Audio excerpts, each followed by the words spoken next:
2 जागा मिळाव्यात अशा पद्धतीचं एक पत्र माननीय देवेंद्र फडणवीस यांना दिलेलं आहे आणि त्याच्यामध्ये सोलापूर आणि शिर्डी या 2 जागा RPIला दिल्या आणि देशभरामधल्या कार्यकर्त्यांचं म्हणणं हे आहे की मी राज्यसभेमध्ये 2026 पर्यंत मी लोकसभेमध्ये यावं अशी इच्छा अनेक कार्यकर्त्यांची आहे. त्यामुळे मी शिर्डीमध्ये 2009 मध्ये आलो मला पुन्हा शिर्डीमध्ये राहुल गांधींची भारत जोडो यात्रा दादर चैत्यभूमीला समाप्त होणार आहे. तर त्याच्यामुळे महाराष्ट्राचं मतविभाजन काय होऊ शकतं का? राहुल गांधींची भारत जोडो यात्रा दादर चैत्यभूमीला समाप्त होणार आहे. तर त्याच्यामुळे महाराष्ट्रातील मतविभाजन काय होऊ शकतं का? चैत्यभूमीमध्ये समाप्त केली काय आणि कुठं केली काय त्यांना काय फारसा फायदा नाही. त्याचा प्रयत्न आहे परंतु महाराष्ट्रामध्ये मराठा समाज आणि धनगर समाजाचा विषय मार्गी लागलेला नाही. मला वाटतं मराठा समाजाचा विषय मार्गी लागलेला आहे. 10% आरक्षण देण्याचा निर्णय झालेला आहे आणि मनोज जरांगे पाटील यांच्या आंदोलनामुळं त्याला गती आली.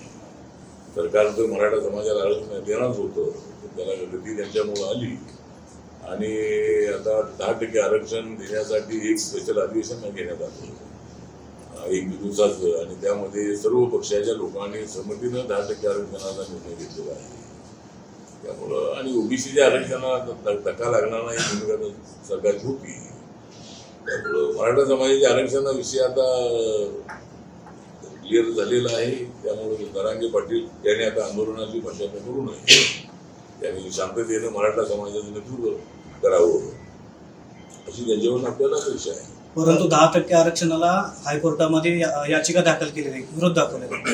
आम्ही याचिका दाखल केली तरी कोर्टाला उत्तर देऊ. याचिका दाखल केली तरी निर्णय सरकारने घेतलेला आहे. या लोकशाहीमध्ये प्रत्येकाला अधिकार आहे. जरी गुन्हे गेले असेल तर कोर्टामध्ये हे जे आरक्षण आहे हे आरक्षण सर्व मराठा समाजाला नाही. या मराठा कुटुंबांचं उत्पादन 8 लाखाच्या आतमध्ये आहे.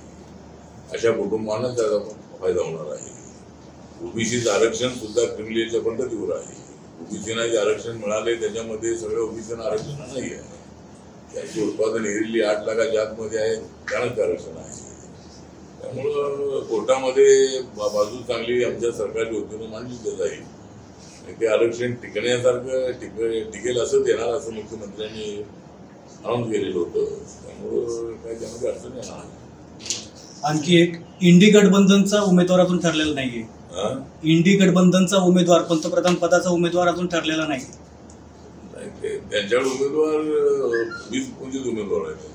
प्रत्येक पक्षाचाही उमेदवार आहे. त्यांचा उमेदवार काही ठरणार नाही. आणि आता नितीश कुमार हे आमच्यासोबत आलेले आहे. जयंत चौधरी UP मधून आमच्यासोबत आलेले आहे. ममता दिदींनी बंगालमध्ये स्वतंत्र लढण्याचं ठरवलेलं आहे. आणि आता अशोक चव्हाण आमच्याकडे आलेले आहे. बरेच काल UP मध्ये आपल्या मणिपूरमध्ये आपल्या आसाममध्ये काही काँग्रेसचे नेते BJPत आलेले आहे. अशी काँग्रेस पक्ष सोडण्याचं जे काम आहे हे काम मोठ्या प्रमाणात चालू आहे. त्यामुळे राहुल गांधींना निवेदन आहे की त्यांनी भारत जोडण्याचं सोडू, त्यांनी आपला पक्ष जोडण्याचं काम करावं.